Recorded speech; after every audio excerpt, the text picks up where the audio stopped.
Vamos ouvir uma palavra de fé da parte de Deus, do coração do Eterno para o nosso coração, em o nome do Senhor Jesus. Carta de Paulo aos Efésios, capítulo 4, a partir do versículo 26, diz assim: Irai-vos e não pequeis, não se ponha o sol sobre a vossa ira. Não deis lugar ao diabo. Aquele que furtava, não furte mais. Antes, trabalhe fazendo com as mãos o que é bom, para que tenha o que repartir com o que tiver necessidade. Não saia da vossa boca nenhuma palavra torpe, mas só o que for boa para promover a edificação, para que dê graça aos que a ouvem. E não entristeçais o Espírito Santo de Deus, no qual estáis selados para o dia da redenção. Toda a amargura, e ira, e cólera, e gritaria, e blasfêmia, e toda a malícia sejam tiradas dentre vós. Antes, sede uns para com os outros, benignos e misericordiosos, perdoando-vos uns aos outros, como também Deus vos perdoou em Cristo.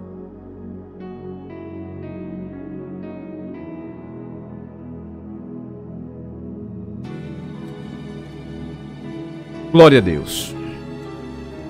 Queridos, esse texto da Palavra de Deus é um texto muito forte que fala de maneira profunda ao nosso coração. Precisamos entender sobre o contexto ao qual Paulo está escrevendo. Paulo está dirigindo a sua carta à igreja de Éfeso. E a história e a geografia bíblica dizem que a cidade de Éfeso era uma cidade onde existia um berço pagão de idolatria. Em Éfeso existia, além de diversos templos pagãos, porque a cultura grega tinha essa abertura de adoração a tudo aquilo que compõe a natureza. Por exemplo, os gregos, eles cultuam o deus das águas, que é o Poseidon. Eles cultuam o deus do fogo, o deus do amor, o deus da natureza. Então, para cada ação, para cada elemento, existe um deus. E é interessante que lá em Éfeso, que é uma das cidades da Grécia, Éfeso, ela tinha o templo da deusa Diana, E esse templo da deusa Diana, ou Afrodite, como a cultura grega trazia esse codinome, era onde existia a prostituição cultual, onde se prostituía em forma de um culto pagão. Ser cristão em Éfeso não era fácil. É bem verdade que em lugar nenhum do planeta ser cristão é fácil. Tem gente que diz: é tão bonito ser cristão, é tão bonito ser crente, é tão bonito ser evangélico. Mas na verdade pode até ser bonito para quem não conhece, mas não é fácil. Até porque ser cristão nos moldes bíblicos e ser um verdadeiro seguidor de Jesus é pagar preço de renúncia e carregar o peso da cruz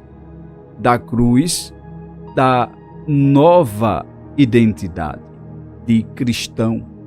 Porque ser cristão é muito mais do que ser religioso.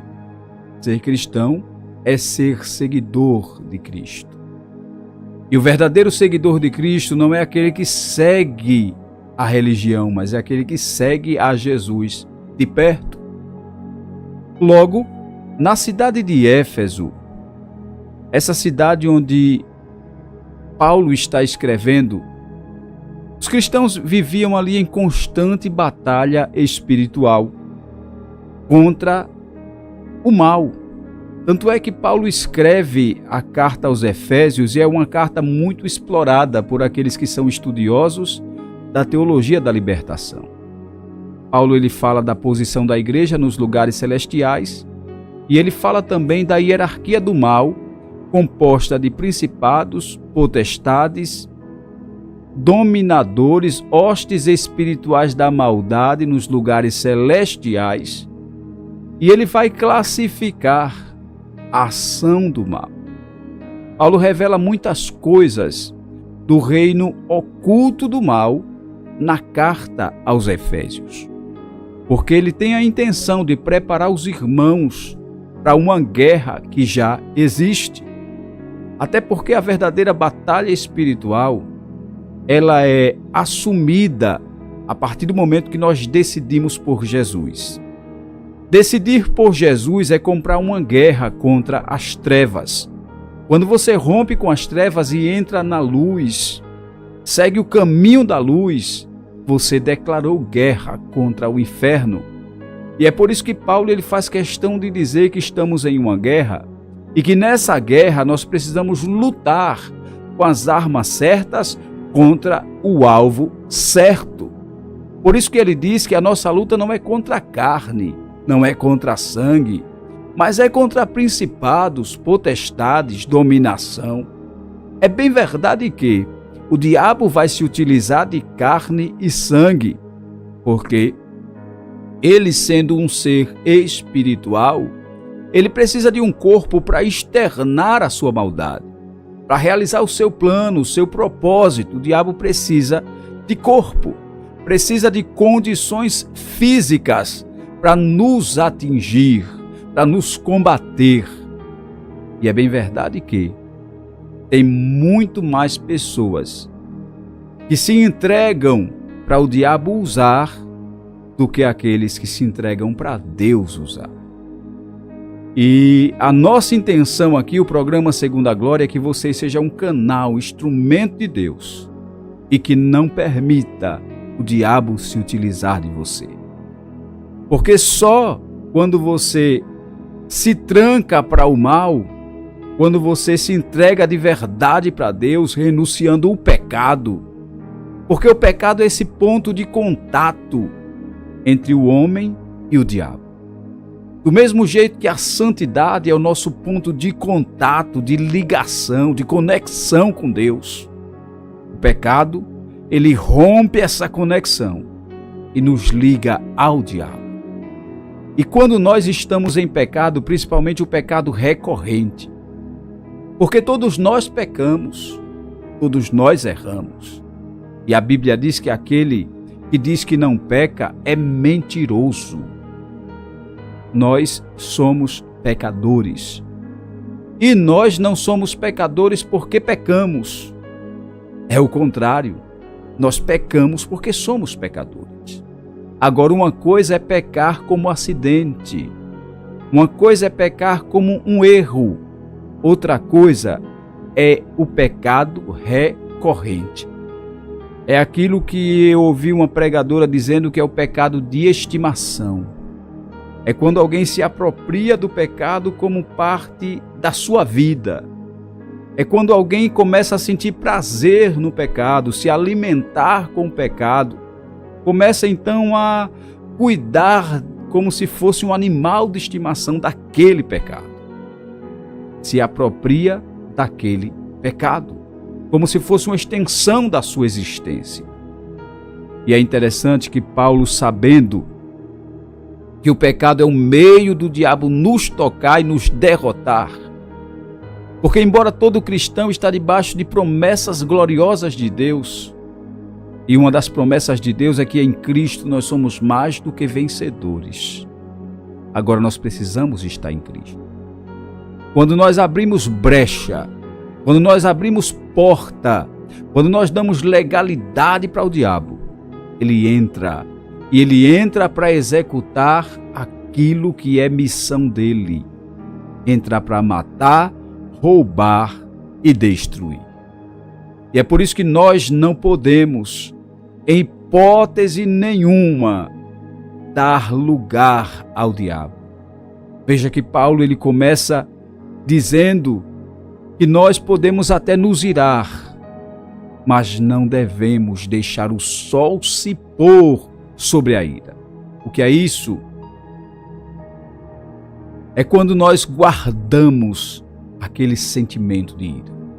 É quando nós levamos para a cama e dormimos com aquele sentimento que domina o nosso coração. A ira pode vir e somos humanos. Ser cristão não é ser um super crente, não é ser um super homem, não é ser uma super girl. Não, ser cristão é ser humano. Nós não vamos deixar a nossa humanidade. Agora nós precisamos ser cheios de Deus, para que quando a ira vier, ela não encontre lugar. A própria física diz que um recipiente não pode ser ocupado por um elemento, sendo que ele já foi ocupado por outro. A prova disso é que se você enche um copo com água, se ele está cheio, não vai caber mais nada nesse copo. O máximo que pode acontecer é transbordar. Quando estamos cheios de Deus, a ira não encontra repouso. O ressentimento, a mágoa não encontra repouso. E Paulo ele vai dizer que nós não devemos deixar o sol se pôr. Eu brinco às vezes, mas falando de maneira séria, que quando nós dormimos com raiva de alguém, nós acordamos assassinos. Porque no outro dia aquela ira se potencializou. E quem dorme pensando em matar se acorda assassino. E nós precisamos tomar cuidado, queridos, porque pode ser uma brecha para o diabo. Porque durante aquela noite em que não se fez as pazes, em que não se procurou resolver aquela pendência emocional, o diabo vai ter uma noite inteira para visitar seu sono, seus sonhos, sua vida. E dentro dessa legalidade que você deu, dessa brecha que você abriu, ele vai, com certeza, implantar novos sentimentos contrários. Ele vai potencializar aquele ressentimento que está lá, ao ponto de se desenvolver em uma raiz de amargura. É por isso que nós não devemos deixar o sol se pôr sobre a ira. A pendência do dia, tente com a graça de Deus resolver no mesmo dia. E se eu estou falando para casais, não leva para o dia seguinte uma questão de pendência de relacionamento, algo que você pode resolver conversando, sabe? Não corte o diálogo, não deixe isso crescer para resolver no outro dia. Não deixe o sol se pôr sobre a sua ira. É isso que a palavra de Deus está dizendo. Resolva naquele dia. Aí Paulo vai dizer no versículo seguinte: não deixe lugar ao diabo. E quantas pessoas que infelizmente dão lugar ao diabo sem perceber que estão dando lugar ao diabo. Muitas das vezes na ingenuidade. E Deus nessa noite está tentando lhe acordar, sabe o estalo? Que Deus está querendo despertar você para entender que não dá para ser ingênuo, não dá para ser bobinho, não dá para ser despercebido, despercebida no meio de uma guerra. Você precisa acordar, você precisa entender que o diabo não descansa, o diabo não para, ele muda de estratégia, mas ele vai continuar investindo. E você precisa vigiar. Você precisa tomar cuidado, sabe? Tomar cuidado. Porque se ele entra, aí ele vai executar os seus planos de contra a sua vida. Paulo vai continuar os conselhos e ele vai dizer: aquele que furtava, não furte mais. Veja que ele começa a falar sobre brecha, sobre dar lugar ao diabo, e ele vai desenvolver esse assunto, fazendo os irmãos entenderem que nas mínimas coisas podemos dar brecha para o diabo. Aquele que furtava, não furte mais. Eu acho interessante porque Paulo está falando para cristãos. A carta dirigida aos Efésios, habitantes da cidade de Éfeso, é uma carta para a igreja. Ela é direcionada para cristãos. Eu me assustei quando eu vi na expressão de Paulo dizer para cristãos: aquele que furtava, que roubava, não roube mais. É interessante, mas se entende que o cristão que já viveu uma vida de subtrair aquilo que é de outros, andando com Cristo e dentro da vontade de Deus, do caminho que vai para o céu, não deve existir a possibilidade sequer de pensar em pegar o que é dos outros. Mas Paulo está falando para cristãos. Isso é direcionado. Logo, existe cristãos que infelizmente ainda roubam, ainda furtam, ainda subtraem o que é de outros. E muitas das vezes, sem nem perceber. Sabe aquele troco errado que alguém passou e você viu que foi errado? Aquele troco que veio a mais e que de repente você disfarça, coloca no bolso e vai embora? E o vendedor que fique no prejuízo? E o caixa que cubra depois a sua dívida no caixa? E você vai embora com aquele troco errado? Sabe aquela situação que você, para participar de um benefício do governo, você preenche um formulário mentiroso, dizendo que é pescador sem ser, dizendo que tem uma enfermidade sem ter, dizendo que tem uma limitação física sem ter? Aquele que roubava, não roube mais. Antes, trabalhe com as mãos para ter o que dividir com quem precisa. O conselho de Paulo é muito prático. Só queira o que é seu. Até porque o que não é seu e é de outro, se você pega e se apropria, você está trazendo para a sua vida maldição. Não é bênção. Sabe, Deus não prejudica um para beneficiar outro. O que é seu vem naturalmente de Deus, sem precisar de uma ação errada, sem precisar alguém perder. Aquele que furtava, não furte mais. E essa ação de querer levar vantagem é tão perigoso que eu vejo pessoas, cristãos, crentes.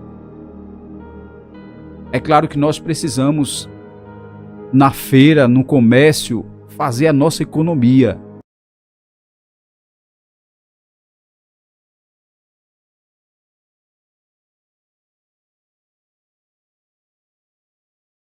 O cristão ainda quer pechinchar além. Ainda quer um preço mínimo do mínimo, a ponto de oferecer para a pessoa o valor da mercadoria que a pessoa comprou. E o lucro, nada. O lucro foi embora. Foi embora. E, por incrível que pareça, os maiores pichincheiros, e eu não tenho nada contra quem pichincha, porque eu também pichincho, mas dentro de uma consciência que o vendedor está ali para do lucro sobreviver. Mas os maiores pichincheiros são aqueles que têm mais condições financeiras, que não precisava pichinchar, que não precisava, que dava para pagar o que é justo.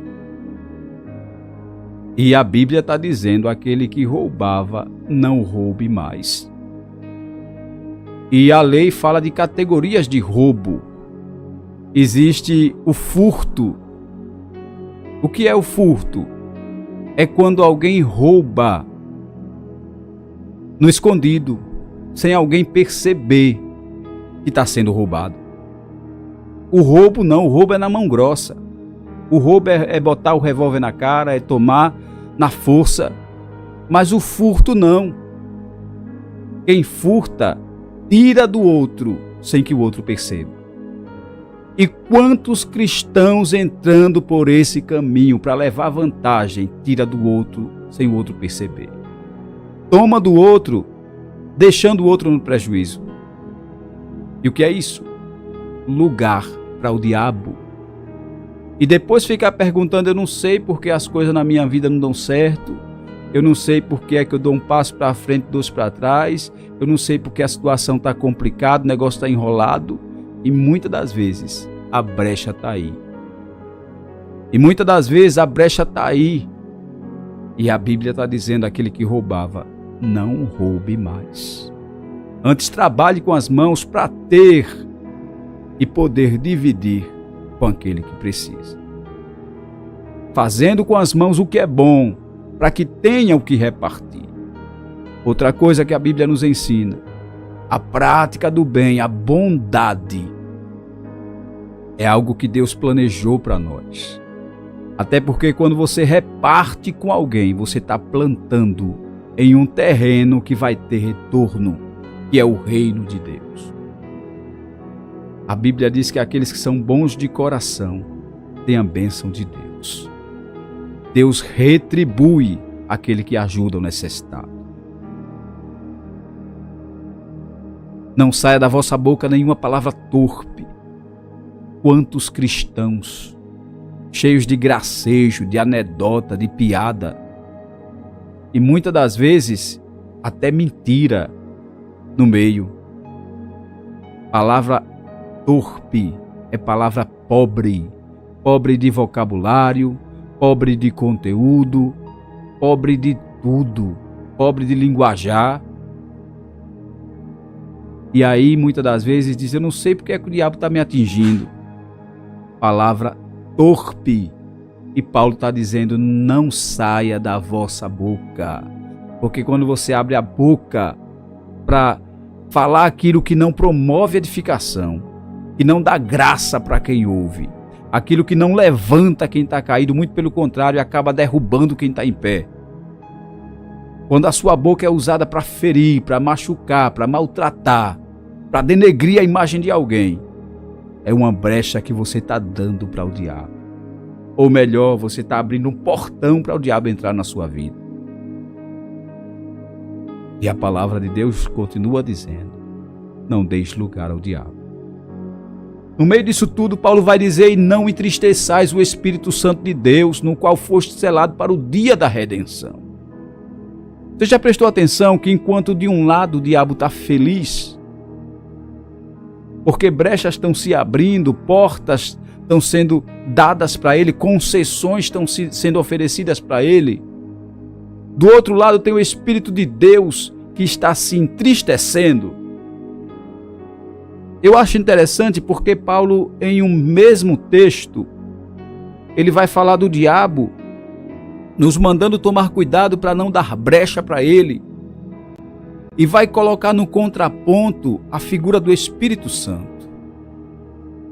E Paulo vai dizer, não entristeçais o Espírito Santo, no qual fostes selados para o dia da redenção. Sabe, o Espírito Santo, ele é uma pessoa. Ele tem sentimento. E um sentimento aqui que Paulo destaca é a tristeza. Quando o crente começa a dar brecha para o diabo, o Espírito Santo se entristece. E assim como quando o Espírito Santo está feliz conosco, o resultado disso é força, é graça, é direção. É Ele nos levantar, é Ele nos direcionar, é Ele nos lançar para o centro da vontade de Deus. O oposto também é uma verdade. Quando o Espírito Santo está triste, o resultado é nos sentimos mal, nos sentimos tristes, a força vai embora, a graça vai embora, a coragem, a direção já não é certa, porque o Espírito Santo se entristeceu. E a palavra de Deus é: não deis lugar ao diabo, para não entristecer a pessoa do Espírito Santo. Mas muitas das vezes nós fazemos despercebidos, abrindo brechas para o diabo, entristecendo a pessoa do Espírito Santo.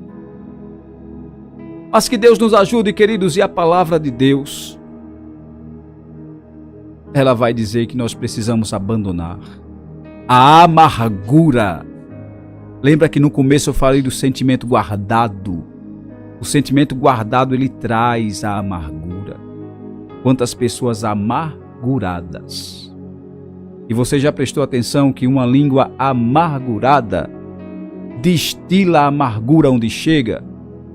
Você já prestou atenção que uma pessoa amargurada tem a capacidade de transmitir essa amargura no local que chega, contamina o ambiente com amargura? Toda amargura, toda ira, toda cólera, gritaria, blasfêmia, malícia, seja tirada do meio de vós. Eita, quanta coisa Paulo está revirando aqui, dizendo que tem no meio dos crentes, e dizendo que tem no meio da igreja, e dizendo que tem no meio dos cristãos. Amargura, ira, cólera, gritaria, blasfêmia e toda malícia seja tirada do meio de vós. São brechas que o diabo tem, são condições, são armas, são munições que os cristãos dão para ele nos atacar. Mas que você possa nessa noite entender: a vontade de Deus é que você tape as brechas, repare o muro, feche a porta, não permita que o diabo te toque. O texto de 1 João 3,8, concluindo, diz que aquele que é fiel ao Senhor não vive pecando, mas conserva-se a si mesmo, e o maligno não lhe toca. Ai de Oramácia Derias. O maligno não nos toca quando conservamos a nós mesmos. E o Filho de Deus, ele veio para desfazer as obras do diabo. Então que essa palavra possa te levantar, que você possa nessa noite procurar quem você precisa procurar para pedir perdão, perdoar quem você precisa perdoar, que você possa nessa noite se levantar para tapar aquela brecha que existe na sua vida, aquele mal que você precisa jogar fora da sua existência, aquele vício que você precisa abandonar, aquela coisa que está desviando o seu foco de Deus. E nessa noite levanta, tapa as brechas, não deixe lugar ao diabo, e a vitória é sua, em o nome do Senhor Jesus. Fica com Deus, que essa palavra te fortaleça muito, que o Senhor te visite nessa noite com paz, com bênçãos da parte de Deus. E se você crê nessa palavra, se Deus falou ao seu coração, coloca seu amém aí, coloca aí: eu recebo, eu tomo posse, eu recebo, eu tomo posse, em o nome do Senhor Jesus. Se apropria dessa palavra aí. Deus tem bênçãos para a sua vida, em o nome do Senhor Jesus.